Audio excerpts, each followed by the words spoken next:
नमस्कार, ओमकार भोसले यूट्यूब चॅनलमध्ये आपले सर्वांचे सहर्ष स्वागत। आज आपण पाहणार आहोत त्रिशुभ योगात परिवर्तिनी एकादशी, पूजा विधी आणि महात्म्य।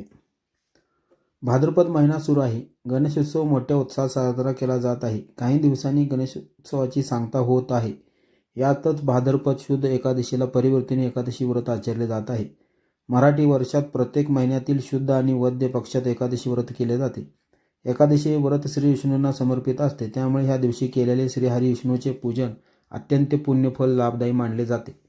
भाद्रपद महिन्याच्या शुद्ध पक्षातील एकादशीला कोणते शुभ योग जुळून आले आहेत, व्रताचरण कसे करावे जाणून घेऊया। भाद्रपद महिन्याच्या शुद्ध पक्षात येणारी एकादशी ही पद्मे एकादशी ह्या नावानेही ओळखली जाते। या दिवशी श्रावण नक्षत्र असल्यास ह्या एकादशीला विजय एकादशी असे म्हणतात। या योगावर एकादशीचे व्रत केल्यास आपल्या सर्व मनोरथांची पूर्तता होते, अशी भाविकांची श्रद्धा आहे। विष्णू भक्तासाठी एकादशी हे व्रत म्हणजे एक पर्वणच असते। एकादशीला उपवास करण्याची प्रथा आहे। ज्यांना उपवास करणे शक्य नसते, साधा सात्विक आहार घ्यावा असे सांगितले जाते।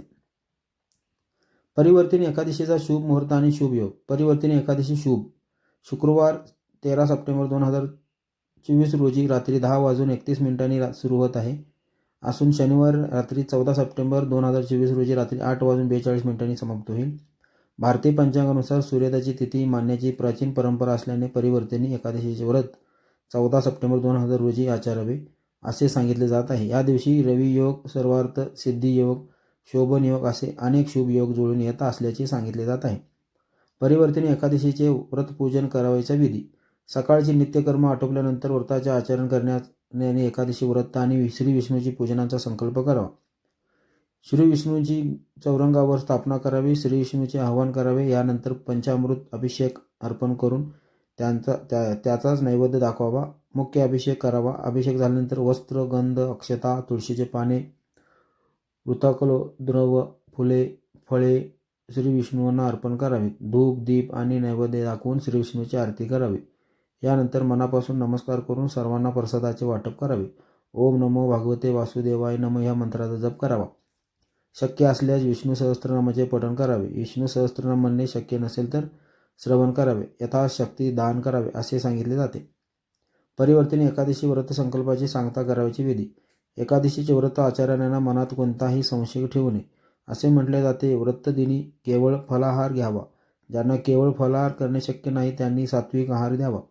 कांदा लसूणयुक्त उग्र पदार्थ खाणे टाळावे। एकादशी दिनी केलेल्या व्रतानंतर दुसऱ्या दिवशी उठून स्नानादिक कार्य आटोपले की एकादशी व्रत सांगतेचा संकल्प करून तो पूर्ण करावा।